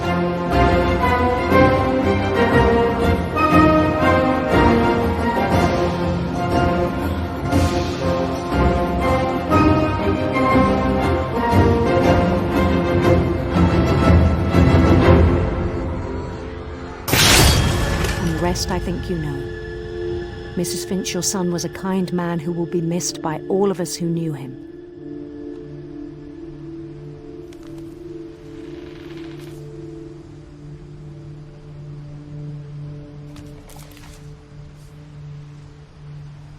My brother was really cool. I wish you could have met him.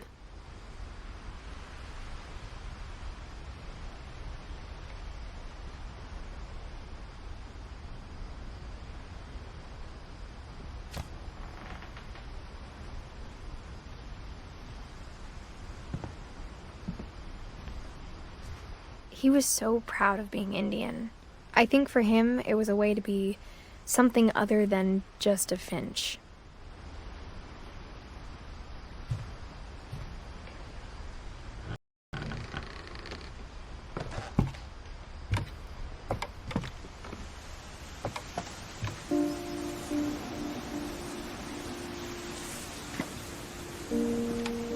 On the way back from Lewis's funeral, my mom told me to start packing.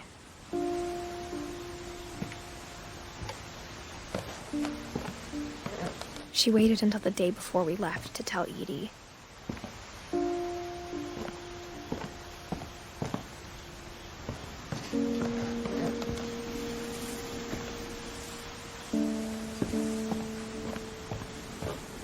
I'm not sure if she wanted to make it easier or harder.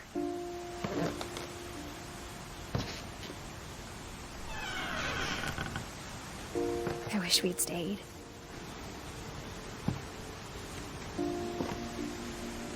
But I understand why we left.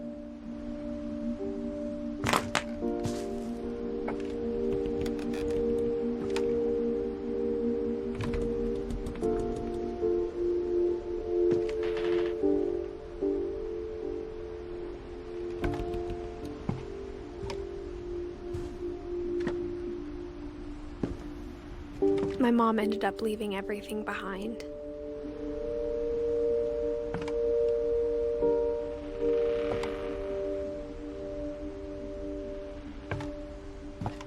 What happened that night had been coming for a long time. Maybe it should have come sooner.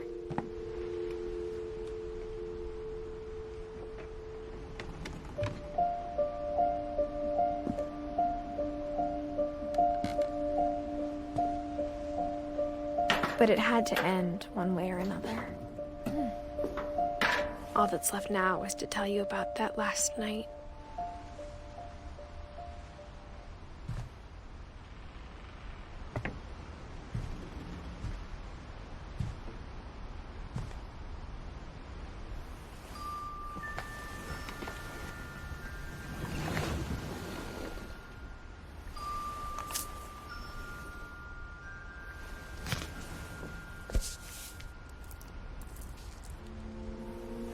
That whole last day, Edie just watched us pack and didn't say a word.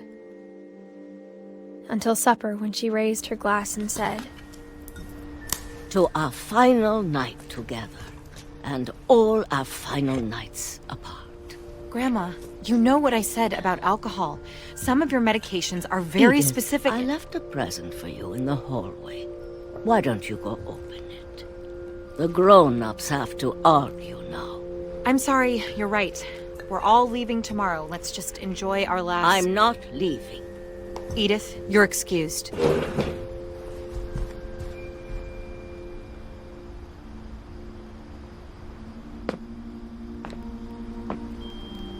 The power had been shut off that morning, but Edie always had plenty of candles.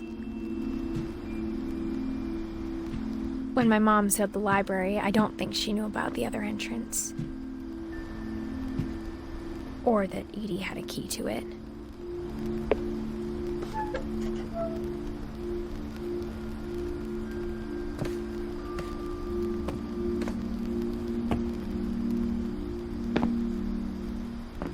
That thing you're afraid of isn't going to end when you leave the house. Edith has a right to know these stories. My children are dead because of your stories. I think it's best if Edith and I leave tonight.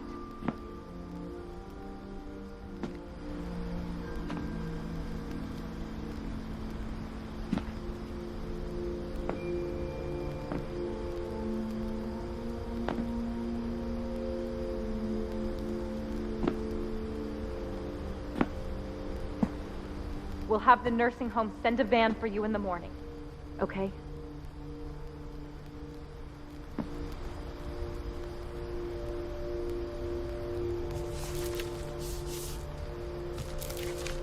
Dear Edith, there's so many stories I wish I could tell you, but there's only time for one. This is about what happened on the night you were born.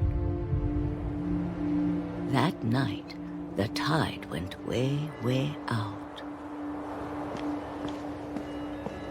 It was the first and last time I ever saw the old house aground.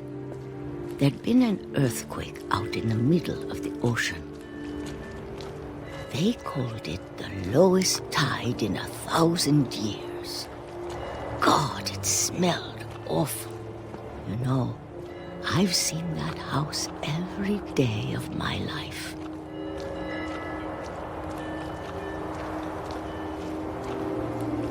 But I never thought I'd go back to it. When the fog rolled in, I lost my way.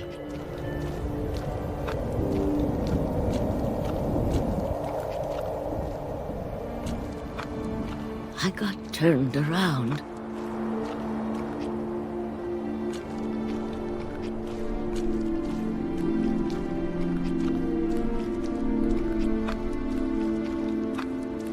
For a while, I wandered.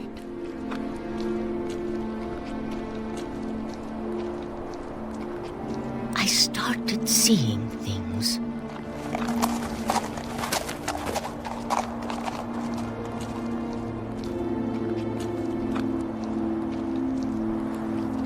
seems I'd forgotten had ever existed.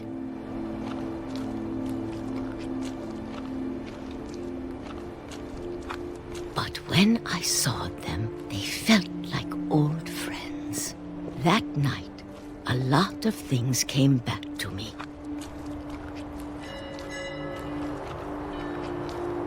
Or maybe I came back to them.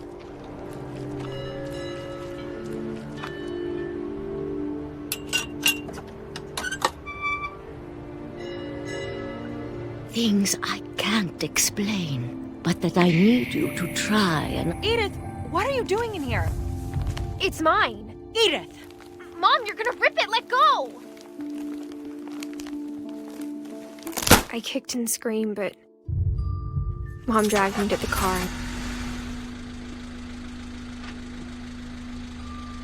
I never saw Great-Grandma Edie again.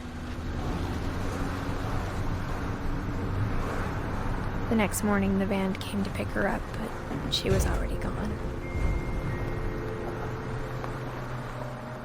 After that, we moved around a lot.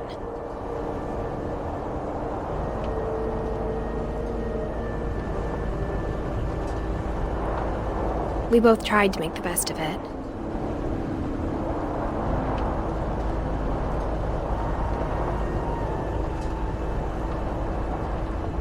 A few years went by.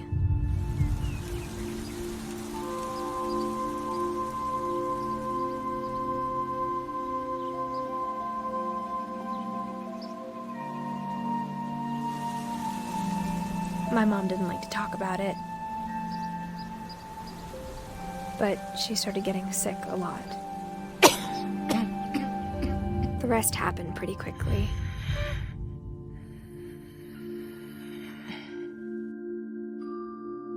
She got better for a while, and then she didn't.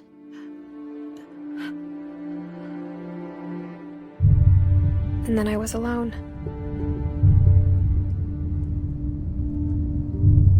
The last Finch left alive.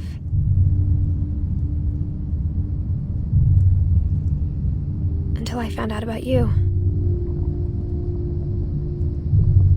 I'm still not sure what to tell you about all this. If we lived forever, maybe we'd have time to understand things. But as it is, I think the best we can do is try to open our eyes. And appreciate how strange and brief all of this is. This journal was supposed to be for you. But now I hope you'll never see it. I just want to meet you and tell you all these stories myself. But I guess if you're reading this now, things didn't work out that way.